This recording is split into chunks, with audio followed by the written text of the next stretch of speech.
नमस्कार मित्रों, मैं अंशुमान सिंह आपके अपने YouTube channel target with Rohan sir पर आपका फिर से एक बार स्वागत करता हूं।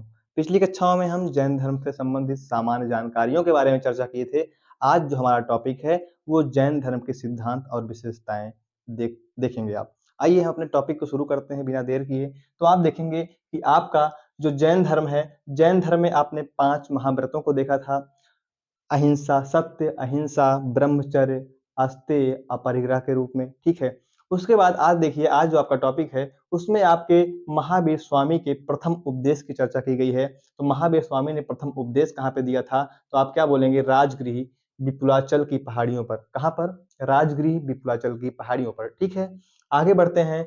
तो भाषा, आपसे कभी कोई भाषा पूछ ली जाती है तो भाषा आप क्या बोलेंगे?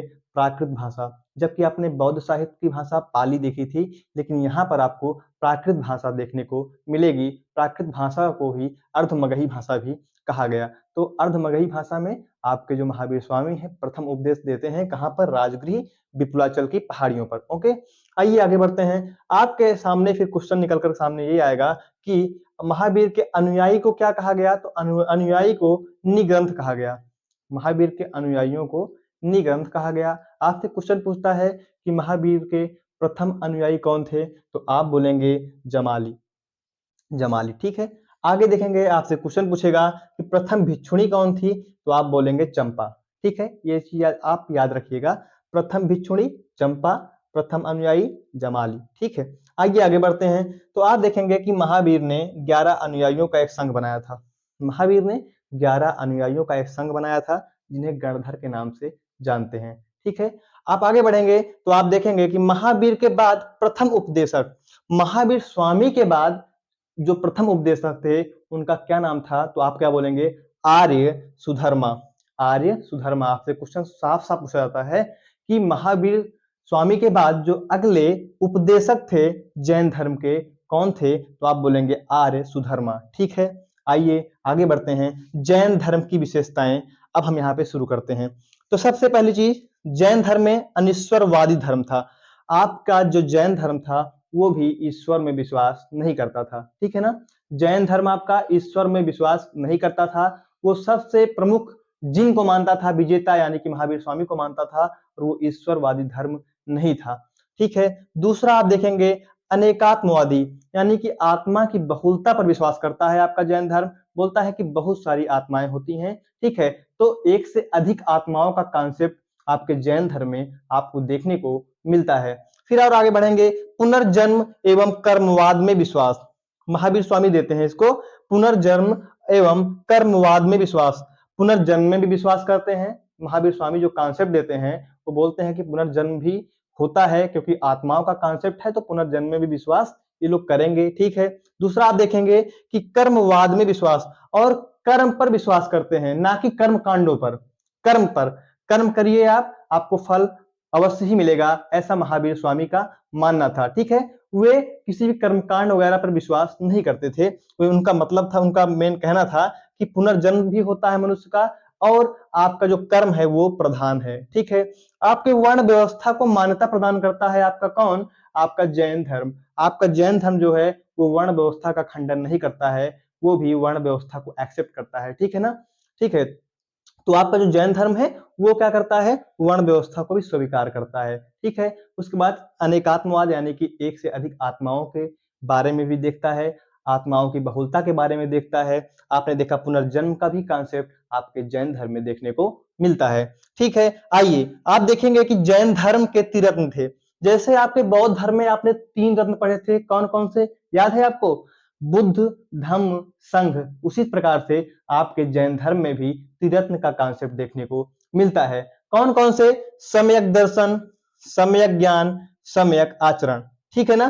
तो आप देखेंगे कि आप जो सम्यक दर्शन यानी कि सत्य में विश्वास, सम्यक दर्शन मतलब सत्य में विश्वास, ठीक है। सम्यक ज्ञान यानी कि सत्य का ज्ञान, सत्य का ज्ञान सम्यक ज्ञान, सत्य में विश्वास सम्यक दर्शन, और सम्यक आचरण यानी कि आपको दुख और सुख दोनों की परिस्थितियों में समानुभाव में रहना है, आपको समभाव में रहना है। आप दुख में अत्यंत दुखी ना होइए, और अपने सुख में अत्यंत सुखी ना होइए, अत्यंत खुश ना होइए, आपको समभाव रखना है। वही आपका जैन धर्म का त्रिरत्न में तीसरा जो आपका रत्न है, आपका सम्यक आचरण, यही बताता है समभाव रखना, ठीक है। तो आपने क्या देखा, सम्यक दर्शन यानी सत्य में विश्वास, सम्यक ज्ञान यानी सत्य का ज्ञान, और आपका सम्यक आचरण, आपको दुख और सुख में एक समान आचरण करना होता है, ठीक है। आपका जैन धर्म ये मानता है। आगे बढ़ेंगे तो आप देखेंगे कि कुछ विशेषताएं, जैसे वेदों को अप्रामाणिक माना।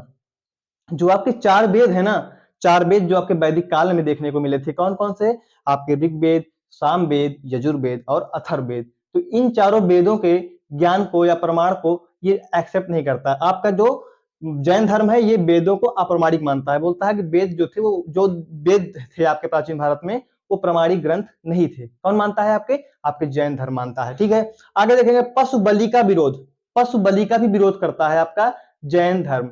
जैन धर्म आपका पशु बलि का विरोध करता है, वेदों को अप्रामाणिक मानता है और युद्ध एवं कृषि वर्जित। आप ध्यान दीजिएगा, सबसे बड़ा कॉन्सेप्ट ये है कि युद्ध यानी कि युद्ध में विश्वास आपका जैन धर्म नहीं करता, क्योंकि जैन धर्म बिल्कुल भी हिंसा की प्रवृत्ति को नहीं नहीं विश्वास करता है, हिंसा की प्रवृत्ति में बिल्कुल भी विश्वास नहीं करता है। वह कहीं ना कहीं आप देखते हैं कि युद्ध में भी हिंसा होती है, इसलिए युद्ध को भी आपका जो जैन धर्म है ये एक्सेप्ट नहीं करता है। और आपके कृषि कार्य यानी कि आप जब खेती करते हैं तो बहुत सारे छोटे छोटे जीव जंतुओं की मृत्यु हो जाती है उसमें, ठीक है, बहुत सारे कीट पतंगों की, तो उसमें भी कहीं ना कहीं आप देखेंगे हिंसा हो रही है, जाने या अनजाने दोनों प्रकार से हिंसा को ये नहीं मानता है आपका। इसीलिए आपका जो जैन धर्म है युद्ध एवं कृषि को वर्जित करता है। आपको ज्यादातर जो जैन धर्म के अनुयायी मिलेंगे वो व्यापारी के रूप में मिलेंगे। किसके रूप में, व्यापारी के रूप में देखने को मिलेंगे, ठीक है। आइए देखते हैं आगे कि जैन धर्म का विभाजन 300 बीसी में हुआ। क्या होता है कि आपके जो मगध वाला इलाका है, आपका मगध का जो इलाका है, देखिए मगध का इलाका कहाँ है, ध्यान दीजिएगा। आपका जो मगध का इलाका यहाँ बिहार में था, आप देखेंगे यहीं पे क्या होता है कि अचानक से 12 साल का अकाल पड़ जाता है 300 बीसी के आसपास। 300 बीसी यानी 300 ईसा पूर्व के आसपास यहाँ पे अकाल की स्थिति आ जाती है। तो कुछ जैन धर्म के अनुयायी जो होते हैं वो आपके भद्रबाहु के नेतृत्व में कर्नाटक चले जाते हैं, ठीक है, उन्हें दिगंबर कहा गया। और कुछ अनुयायी आपके स्थूल भद्र के नेतृत्व में मगध में ही 12 साल तक रुके होते हैं, उनको श्वेतांबर के रूप में जाना जाता है, ठीक है। कौन, भद्रबाहु कर्नाटक चले जाते हैं कुछ अनुयायियों को लेकर के, और आपके स्थूल भद्र मगध में ही रुके होते हैं। इस कारण से आप देखेंगे कि जो भद्रबाहु के नेतृत्व में लोग गए थे उनको दिगंबर कहा गया, और स्थूल बाहु के नेतृत्व में जो थे उनको श्वेतांबर कहा गया, ठीक है। श्वेतांबर जो श्वेत वस्त्र धारण करते थे, एक कॉन्सेप्ट है, आपसे पूछा जाता है कि श्वेतांबर श्वेत वस्त्र धारण करते थे, जबकि दिगंबर नग्न अवस्था में रहते थे। तो आप ध्यान दीजिएगा कि आपका जो जैन धर्म है आपका ये 2 संप्रदायों में विभक्त हो गया था, कब, 300 बीसी में, ठीक है। क्यों, मगध में अकाल पड़ा था उसी टाइम। आप देखेंगे एक स्थूल भद्र के, स्थूल बाहु के नेतृत्व में श्वेतांबर, और भद्रबाहु के नेतृत्व में दिगंबर संप्रदाय। दिगंबर नग्न रहते थे और श्वेतांबर श्वेत वस्त्र धारण करते थे। आगे देखेंगे उपवास द्वारा शरीर त्यागना।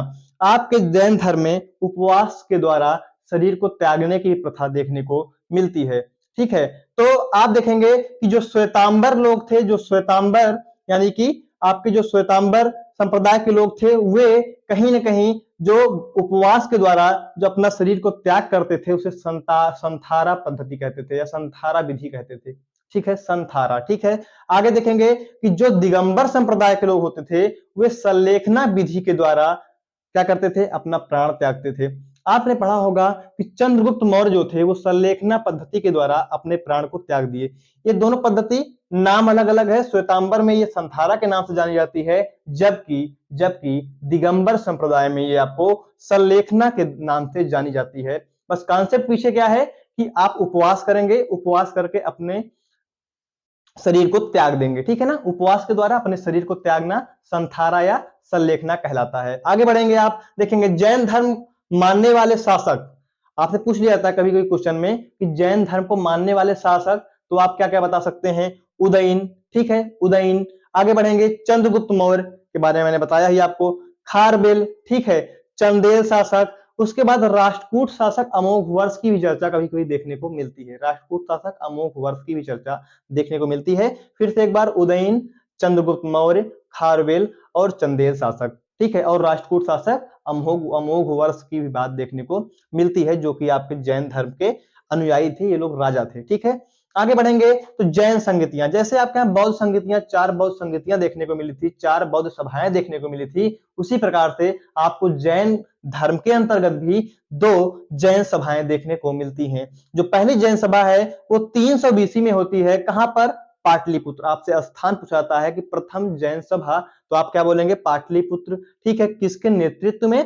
तो स्थूल भद्र के नेतृत्व में, स्थूल भद्र के नेतृत्व में। आगे बढ़ेंगे, जो द्वितीय बौद्ध सभा, जो द्वितीय जैन सभा हुई, जैन संगति हुई, वो 512 से 513 ईस्वी के आसपास आपके बल्लभी गुजरात में देखने को मिलती है, जो कि क्षमा श्रवण नामक व्यक्ति की अध्यक्षता में होती है, ठीक है ना। तो आप देखेंगे किसके अध्यक्षता में पहली बौद्ध संगति, पहली जैन संगति 300 बीसी में पाटलिपुत्र में, किसकी अध्यक्षता में? आप बोलेंगे स्थूल भद्र की अध्यक्षता में। दूसरी बौद्ध संगति 512 और 13 ईस्वी में, ठीक है, लगभग 6वीं शताब्दी में, और बल्लभी गुजरात में होती है। और इसके जो अध्यक्ष होते हैं वो क्षमा श्रवण होते हैं, क्षमा श्रवण, ठीक है। आगे देखेंगे, खजुराहो में जैन मंदिर का निर्माण चंदेल शासकों के द्वारा करवाया गया। कभी कभी आपसे क्वेश्चन पूछ लेता है कि जो खजुराहो में जो जैन मंदिर है उनका निर्माण कौन से शासकों के द्वारा करवाया गया? राष्ट्रकूट दे देगा, चंदेल दे देगा, चालुक्य दे देगा, तो आप क्या बताएंगे कि चंदेल शासकों के द्वारा आपके खजुराहो में जैन मंदिरों का निर्माण करवाया गया। एक बहुत ही इंपॉर्टेंट मंदिर है, प्रसिद्ध दिलवाड़ा का जैन मंदिर, कहां पर स्थित है? तो आप बोलेंगे अरावली पहाड़ी में माउंट आबू पर स्थित है। कहां पर? आपके अरावली पहाड़ी में माउंट आबू पर आपका प्रसिद्ध दिलवाड़ा का जैन मंदिर स्थित है। तो ये आपके जैन धर्म से संबंधित कुछ इंपॉर्टेंट बातें रही, कुछ विशेषताएं रही, कुछ जैन धर्म के सिद्धांत रहे। तो इसी के साथ आपका जो जैन धर्म की क्लास है ये समाप्त होती है। तो आपके 2 स्लाइडों के माध्यम से मैं संपूर्ण जैन धर्म को कंसाइज करके आपके सामने लेकर आया हूं। आप लोग इसको ध्यान से पढ़िएगा, आपको चीजें याद हो जाएंगी, और इससे कभी कभी आपके जैन धर्म और बौद्ध धर्म को कंपेयर करके आपसे क्वेश्चन पूछ लेता है। तो दोनों क्लासों को आप लोग साथ में देखिएगा, तो चीजें आपको क्लियर हो जाएंगी, ठीक है मित्रों। तो आप इस चैनल को सब्सक्राइब करिए, लाइक करिए और शेयर करिए। और इसी के साथ मैं अपने क्लास को समाप्त करता हूं। इसका आप लोग स्क्रीनशॉट ले लीजिए। धन्यवाद मित्रों।